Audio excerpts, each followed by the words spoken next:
you know when it was? You know when, like, you've got heavy boots on? Yeah, but it was like that. Doing that. Yeah. Keep going, keep going. Hobnail boots.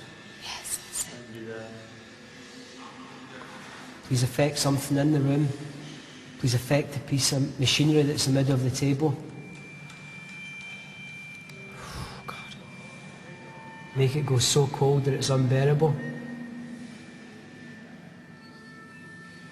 Come on. Or make it go warm. Do something. I'm getting a cold breeze on my right side. Prove your existence. Prove to these people that you're here.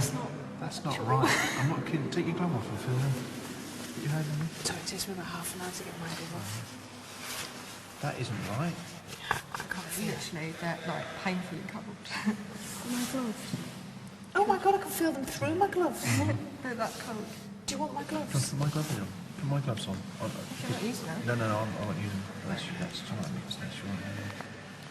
For some reason, I'm actually finding it difficult to breathe. I thought you were, Stuart. No, that's Hey, true. what's the matter, Stu?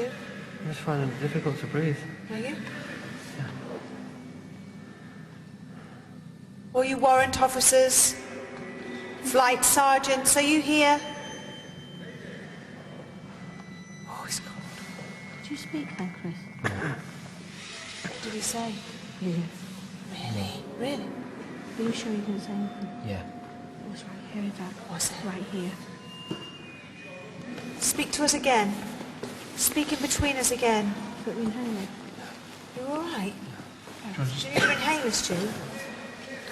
just hear? There was a clicking sound. Just What's here. that? Just Do you want to step out just for a second, Stu? Yeah, you all right? Take the chair, mate, and go and sit. Just. No, not that. You all right? Yeah. Hey, Guy, do you want to sit in? Stu? Yeah, sure. Honest, mate. Just take a seat. Just sit down. At the wall, pal. Ready?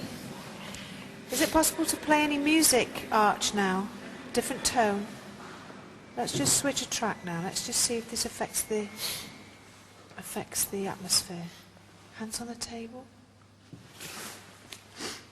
Apparently this is the room that they were talking about. I was telling you the ghost stories that these guys were telling. Really? They're calling this this is the lounge they're talking about. And this is where things were moved, and when they got back in the morning it was changed. Things would be upside down. Right now, God. My right side, a huge blast. This is what we asked them to do. We asked it to go. You felt that, yeah? So cold. I'm scared of this thing. That temperature has dropped Yeah. dramatically, hasn't it? I'm turning this on its side. Good. God. Yeah. Okay. Okay. Okay, come on. Okay. Okay, let's just concentrate. Ready? Here we go. Okay. If there's anybody here, any spirit people here, please come towards this table. Let us know that you're here. Do you like the music?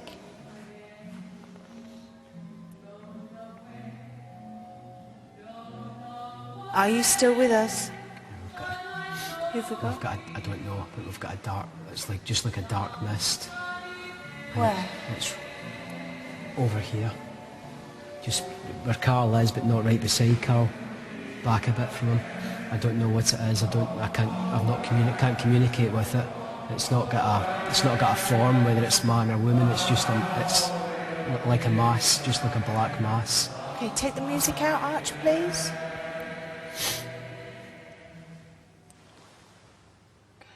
And this is what would cause a lot of the stuff that happens in this room. Who's here now? Who is here with us now? And it's not somebody we've met yet this week. Do you mean us harm? Whoa, Stuart, you all right? Stuart, answer me, are you okay? Yeah. Hey, it's okay.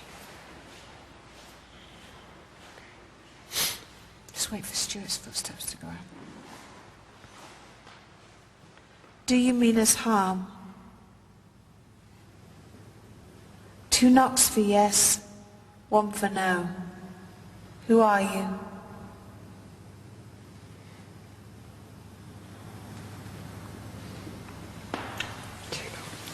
What? You heard 2 knocks? 2 knocks Yeah. over there. I didn't hear that. Came in over there. I thought, really? Okay.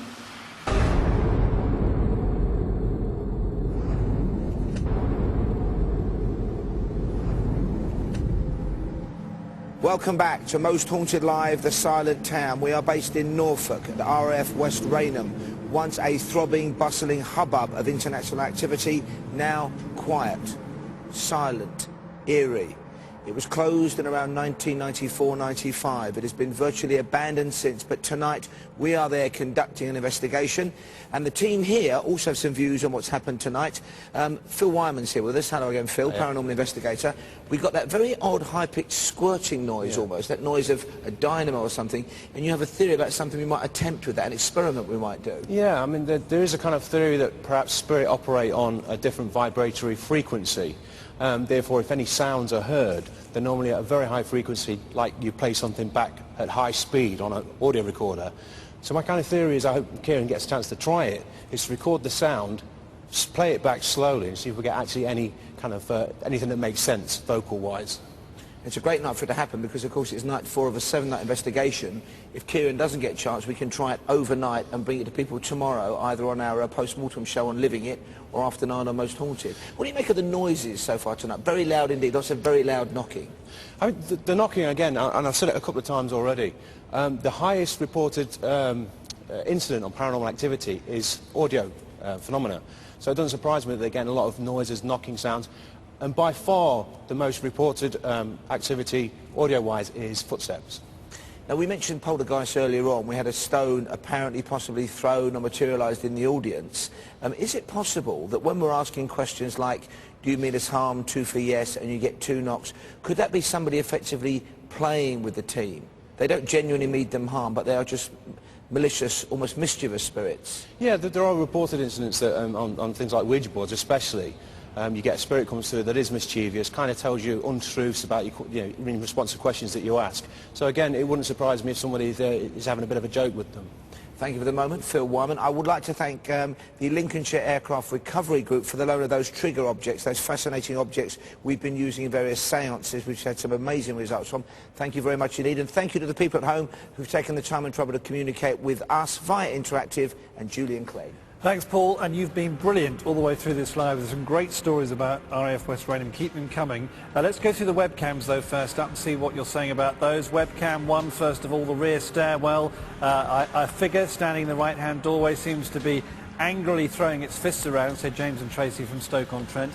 Also, there's a tall, dark, strange-looking man. He doesn't look happy. He's staying right at the webcam and appears to be at the bottom of the staircase. I also keep hearing noises that sound like the name Vernon, Lizzie and Moose in Bolton. Thank you for that. Webcam 2, the boiler room. Let's bring that up now. And Sharon in Norfolk, I heard high-pitched noises like a squeaking and a few deep breaths. Sharon, thank you. A lot of you saying that squeaking that we heard earlier in the show was maybe radio sounds, interestingly. Chloe from Hull, also on webcam 2, there is a man in black stood near the door. Thank you for that. Webcam 3, let's bring that up, the bar area there, the team there. And I've seen someone sat in the chair since the beginning of the show. Joseph from Derry, thank you for that message. Also Claire from Plymouth, I can see 2 dark figures moving around the room, almost like they're dancing. Thank you for that message too. Moving to webcam 4, the billiard room. There it is now. Fiona from Ashbourne, thank you for your message. There's a male figure standing in the middle of the room. He looks like he's marching on the spot.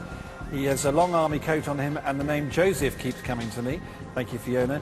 And Poppy and Stuart from Douglas on the Isle of Man. There's a tall black figure in a long trench coat just standing in the middle of the room, not moving whatsoever. We've been watching him for over 20 minutes now, and he still hasn't moved. And messages, interesting, coming in about West Raynham, and Dave and Stoke said, this is known as the disco area in the Kestrel Club. I felt it was a very creepy place when locking up at night as duty commander on the site. Thank you for this message. The reason you're getting lower ranks coming through is because during the later years it was also an airman's club. Fascinating. Also, Aaron from West Raynham, obviously lives just down the road, says, I was on the airbase tonight and had a strong feeling that you're being watched from Building 30. My father was based there in the late 60s as well, and he agrees with some of the things that you've been discussing on the show. All the things you said are very similar to the experiences that he had as well. Great. More of those, please. Also in the audience here tonight, experiences, some can smell cigar smoke and see mist and so on. I've been getting reports from the audience here too, which we like that as well. Thank you very much indeed for all that. More from Interactive a bit later on. Paul, back to you. Thank you, Julian, there. Well, I'm over in History Corner with our academics, John Callow and Miriam Cook. We're in Hangar 4 here on the West Raynham base. And a lady in the audience just came up with an interesting theory about that J8 that appeared very early on. She was wondering whether, given the agricultural usage of this land, this could be some kind of identification marker for the animals, the kind of things they'd have put in their ears or even marked on their bodies. How recently was this in agricultural use, Miriam? Well, actually, it's funny enough, I've just been looking at the old maps of the area, and the farm here was called Paxfield Farm. In fact, it was just on